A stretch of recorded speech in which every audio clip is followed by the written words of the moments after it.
Hello,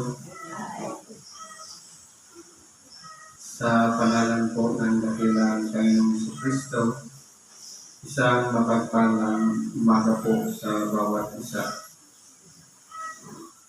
Andito po tayo sa dalawang bahagi na kung saan meron tayong sitas na hinaga at ito'y ating pinag-aaral, binabasa at binibigyan ng buhay.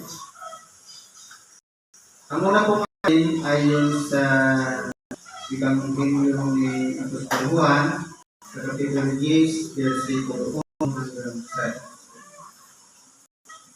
Sabi po ganito, "Katotohanan sinasabi ko sa inyo, ang pumapasok sa hindi pintuan ng kulungan ng mga tupa, kundi umakyat sa ibang daan, ang gayon ay tulisan at magnanakaw." Ngayon po, kung aaralin po natin, siguro dito, hindi naman natin naiintindihan masyado dahil unang-una wala namang nabubuhay na tupa sa lugar na to. Ngayon, babalik na tayo kung paano ba ang pamumuhay ng mga tupa. Ang tupa po ay nasa Middle East siya nabubuhay, yung mainit ang panahon. Meron po sa kanyang nagpapastol. Ngayon dito, sa atin, ang nagpapastol dito, baka, kambing, mga kalabaw, yung pato, itik, mga ganun. Halos wala rin siyang pinag-iba. Lamang, ang pagkakaiba ng tupa, marunong po silang kumilala ng kanilang pastor. Na kung saan, kasi meron ng experiment yan, yung pagtawag ng pastor sa tupa, isang salita lang, yung taka. Pero, may nagsubok na in-experiment ang tawagin yung tupa. Ganon din ang terminong ginamit. Pero po, hindi pinapansin. Alos 3 po yung nag-try. Pero, nung marinig na yung nagpapastol sa kanila, na yun ang busis ng kanilang pastor, tumaas lahat yung ulo. At hinanap nila yung tinig at saka sabay-sabay sila nagsitakbo papalapit. Ibig kong sabihin, ang tupa ay meron siyang attitude na hindi mo agad mapapasugot basta-basta. Kumbaga, marunong silang kumilala ng kanilang pastor. Ngayon, ang tupa po, tayo po yun. Malalaman natin ang tinig ng ating dakilang Panginoon. Walang iba, ito yung pinagsasaluhan natin, Ebanghelyo. Na kung saan, hindi ito salita ng nagsasalita dito sa unahan, kundi binabasa at ipinapaliwanag, binibigyan ng buhay para makuha natin yung pinakabuod o sustansya. Ngayon po, kung halimbawa, meron na tayong pinagsasaligan ng pananampalataya. Tayo'y kasama na sa tupa. At tayo'y kasama na sa kawan. Dapat po alam natin yung pinalalagyan natin kung tayo po ba ay sakop pa ng kawan. Dahil po, ang tupa, sabi dito, kung aralin natin, hindi po siya nadadaig o nadadala ng kahit anumang pamamaraan dito sa ibabaw ng sanlibutan na aral. Kundi wala ng ibang aral ang ipinahayag o ipinangaral ng ating dakilang Panginoong Jesucristo. Ngayon, gusto natin magtagumpay kagaya ng ating dakilang Panginoon. Ang susi ng pagtatagumpay ng ating dakilang Panginoon, kaya siya nagtagumpay, walang iba ang kanyang kapakumbabaan. Nasabi, bagamat siya'y nasa aming Diyos, hindi niya inaring isang bagay panangnan ang pagkapantay niya sa Diyos. Pero po, tayong mga tao, dito na nga lang tayo nagkamalay sa tao na sanglibutan, nadagdagan lang niyang kaalaman, natutunan, umiiral na po sa atin ang katakasan. Hindi po ganun ang ugali ng isang tupa, kundi ang tupa ay handang magpasakop at sumunod sa kalooban ng ating dakilang Panginoong Jesucristo. Ngayon sabi dito, ang pumapasok sa hindi pintuan ng kulungan. Ang sabi dito, ang ating dakilang Panginoon ang pintuan. Ibig sabihin, kapag hindi dumaan sa tamang proseso, ang pagkatalaga na hindi kalakip ang pangalan ng ating dakilang Panginoong Jesucristo ay maibibilang na tulisan o magnanakaw. Ibig sabihin pala, bago ipagkatiwala sa iyo ang isang bagay na tungkulin man niya, dadaan ka sa proseso o sistema upang sa ganon nasa tamang pamamaraan. Yun ang pinakapintuan. Tamang pamamaraan, step by step ng sa ganon, maging karapat-dapat ka na maging pastor. Ganun po dapat. Hindi yung kusa na lang lulutang, hindi ba marami na ngayon nagsipaglutangan ng mga pastor. Ang tanong, sino yung nag-instate sa kanila? Sino yung nagtalaga sa kanila doon para sa mga gawain nila? Kaya po ang pagtatalaga, nasa proseso yan.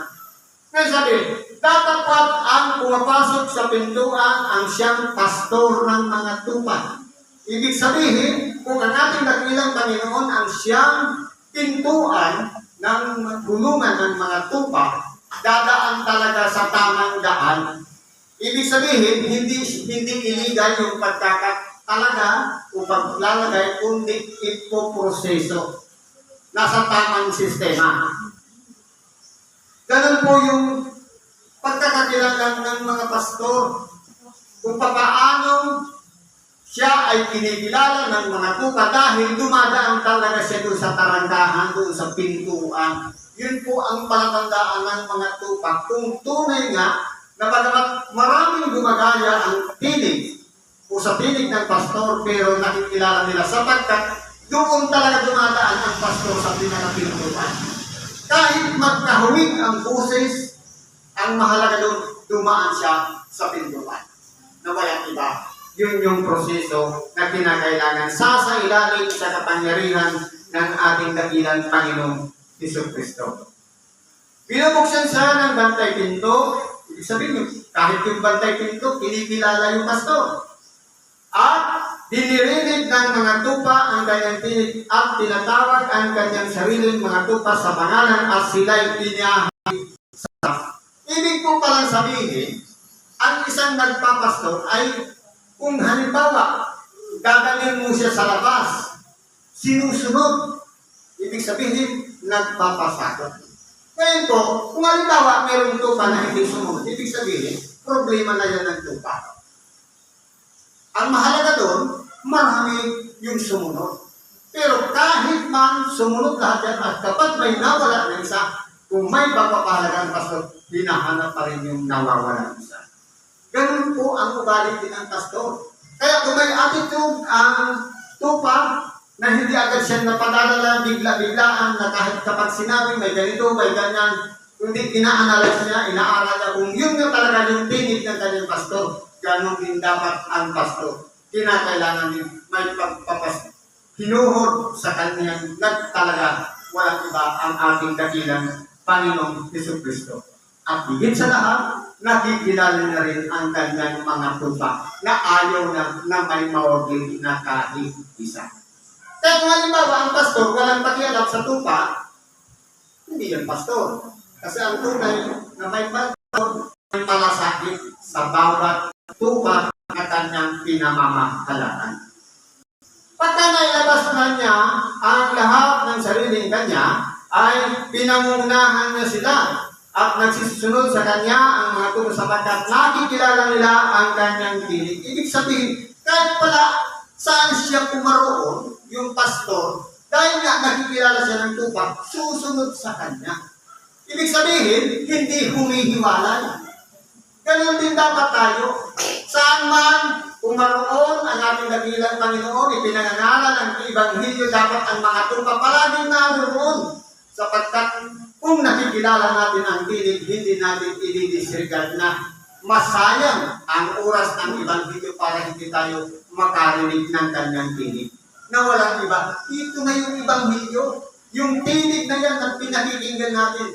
Pinakikiram naman, dinadama, inuunawa at inaanalisa at inilalagay natin sa ating mga puso na siyang pinakagabay sa ating pan-araw-araw na pumuhay. Ito na po yung tinig na pinanghihinayangan natin. Kung halimbawa naka-accept tayo ng isang gawain upang hindi makadako, makarinig ng salita ng Diyos. Parang may malaking bagay na yung nawala sa atin. Kaya kung may pagpapalaga tayo sa tinig ng ating dakilang Panginoon, hindi natin sasayangin ng oras na oras ng Ebanghelyo ngayon, wala tayo, hindi tayo nagadak. Kinakailangan pahalagahan ang mensahe, usitas na ibinabahagi sa bawat kampanya ng sa ganun. Ito'y maging gabay sa ating pang-araw-araw na pamumuhay. Sabi dito, ang iba'y hindi sila magsisisunod, kundi magsisitaka sa Kanya sapagkat hindi nila nakikilala ang tinig ng mga iba. Ibig kong parang sabihin, yung ibang mga tupa, hindi dapat bigla-biglang sumusunod. Dahil nga, mayroong pagkakakilanlan. Kung nakikilala ng pastor ang kanyang tupa, ganon din ang tupa, nakikilala niya ang kanyang pastor. Ang sinasabi dito ng pastor, walang ibang ating dakilang Panginoon. Siya ang mabuting pastor. Na kinikilala na tayo, kaya minsan nararamdaman natin yung ganyang presensya sa oras na tinatawagan natin siya. At nakikilala rin tayo kung tayo po'y ibinubuhos natin ang ating sarili, ibinababa at hinihingin natin ang kanyang gabay at patubay. Pangunahan tayo sa ating pag-iisip, sa ating puso upang magawa natin ang kanyang kalooban. Totoo po, madaling sabihin, nakikilala natin siya. Pero, kinakailangan, alamin muna natin dahil mayroong tunay na Kristo at mayroong Antikristo.